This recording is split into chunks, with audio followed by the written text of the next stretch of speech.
안녕하십니까. 문틀란트 TV입니다. 5월 2주차 리얼미터 여론조사 결과가 매우 충격적인데 보도가 제대로 안 되고 있는 것 같습니다. 일부 흥미 위주의 해석만이 눈에 띄고 있는데요. 왜 그럴까요? 마침 더불어민주당 이해찬 대표가 14일 이 정당 지지도에 대해서 시비를 걸었습니다. 이런 걸 갖고 제발이 저린 모양새라고도 하죠. 자기 때문에 당 지지율이 떨어졌다는 소리가 나올까봐 불안한 모양입니다. 물론 리얼미터에 대해서는 일각에서 신뢰성의 의문을 제기하고 있는 것은 사실이죠. 그러나 그 문제는 추후에 논의키로 하고 이번 조사 결과만을 갖고 분석해 보겠습니다. 여기서 주중 집계라 하면 리얼미터가 5월 7일과 8일 이틀간 한 조사 결과를 의미합니다. 먼저 가장 관심이 많은 서울 지역부터 살펴볼까요? 더불어민주당 서울 지지율이 주중 집계에서 33.0%로 나타났습니다. 반면에 자유한국당의 서울 지역 지지율이 충격적입니다. 31.3%에서 42.5%로 5월 첫째 주에 비해서 무려 11.2%나 상승을 했습니다. 이건 굉장히 놀랍고도 의미 있는 상승 지표라고 볼 수 있는데요. 더 놀라운 변화는 서울에서 자유한국당과 더불어민주당 간의 이 현격한 지지율 격차입니다.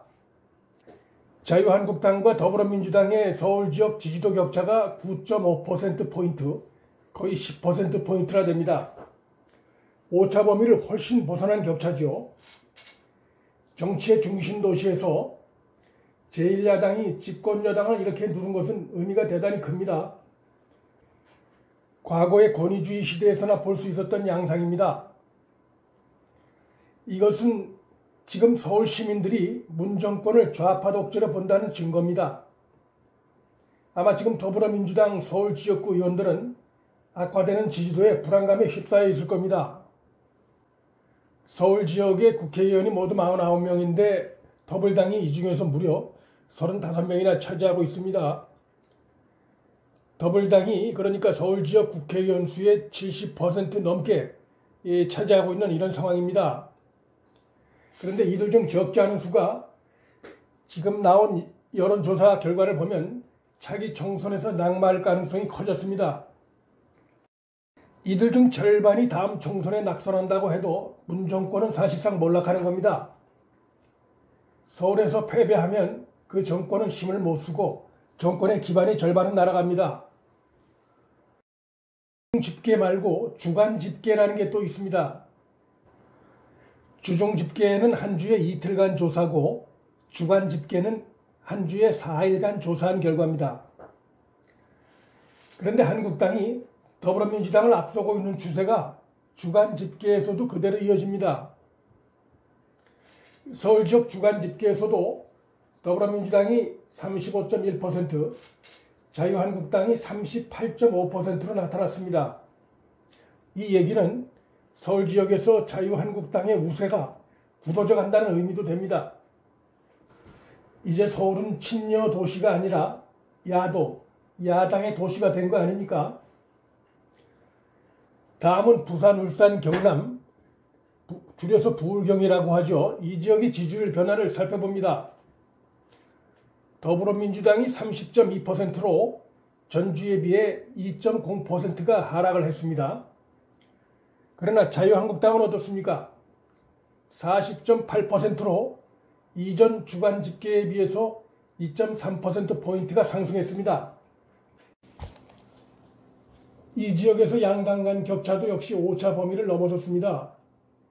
더불어민주당이 30.2, 자유한국당이 40.8이니까 무려 10.6%포인트 차이가 나는 거죠. 돌아섰던 부산, 울산, 경남 민심이 자유한국당으로 거의 돌아온 것 같습니다.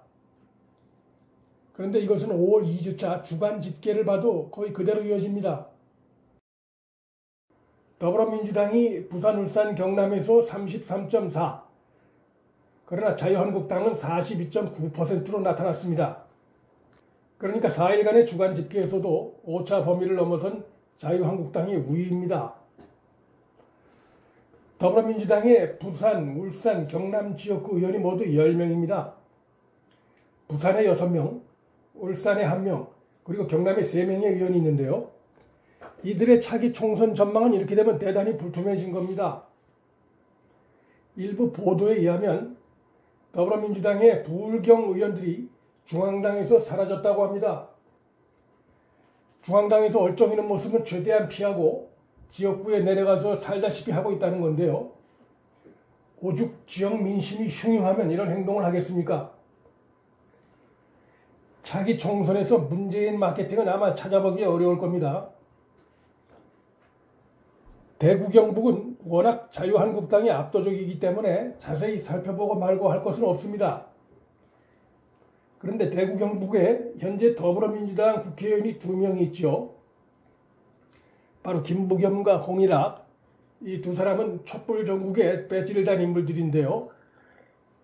5월 2주차 대구 경북 주중 집계를 한번 보시겠습니다. 굉장한 변화가 있습니다. 더불어민주당이 24.1%인 반면에 자유한국당이 무려 49.5%, 그러니까 더블 스코어 차이가 납니다. TK와 PK 등의 더불어민주당 모두 12명의 의원들, 지금 대단히 불안할 수밖에 없습니다. 이들 가운데 절반이 낙선한다고 해도 집권 여당에는 엄청난 타격이 될 수밖에 없습니다.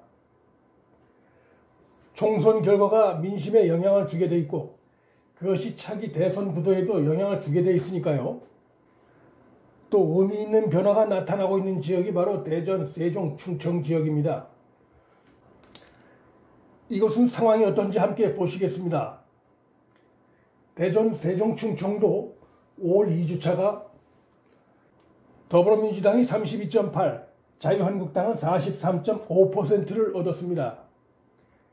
이곳에서도 자유한국당이 10.7%포인트라고 하는 오차 범위를 넘어선 우세를 보였습니다. 굉장히 놀라운 변화입니다. 이 대전, 세종, 충청은 그동안은 더불어민주당이 우세를 보였던 지역입니다. 그러니까 서울과 영남권 그리고 충청권까지 한국당이 오차 범위를 벗어난 지금 우세를 보이고 있는 겁니다. 이 서울과 영남, 충청에서 기반을 잃게 되면 어떤 정당도 대선 승리를 할 수가 없습니다.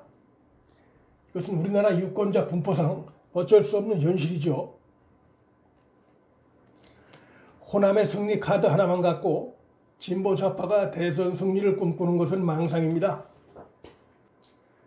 결국 문정권에 대한 민심의 이반이 지금 전국적으로 확산되고 있는 겁니다.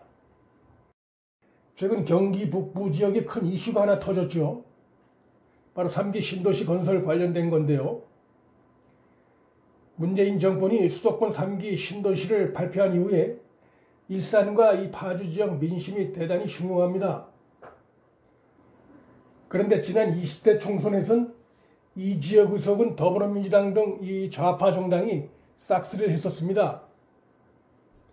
김현미, 유은혜, 윤우덕, 박정, 정재호, 그리고 정의당 소속의 심상정이 바로 이 지역의 국회의원들입니다.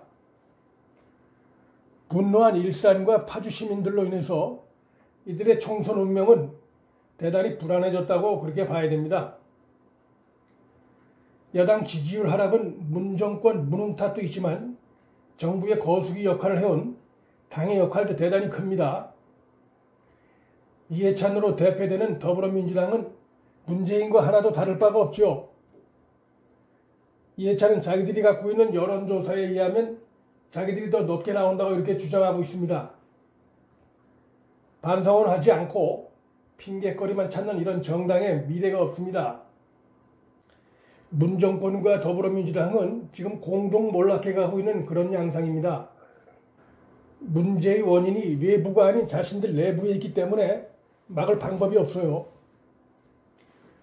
왜냐하면 통합이 아닌 분열의 정치, 무능한 경제정책, 위험하고 어리석은 대북정책, 원전과 4대 강포 해체에서 드러난 도구마에 빠진 편협함을 포기하지 않기 때문입니다. 무엇 하나 좋게 봐줄 때라곤 눈을 씻고 찾아봐도 찾기 어려운 것이 오늘의 문재인 정권입니다. 문재인과 더불어민주당 정권의 몰락은 앞으로 계속될 수밖에 없는 필연적 코스입니다.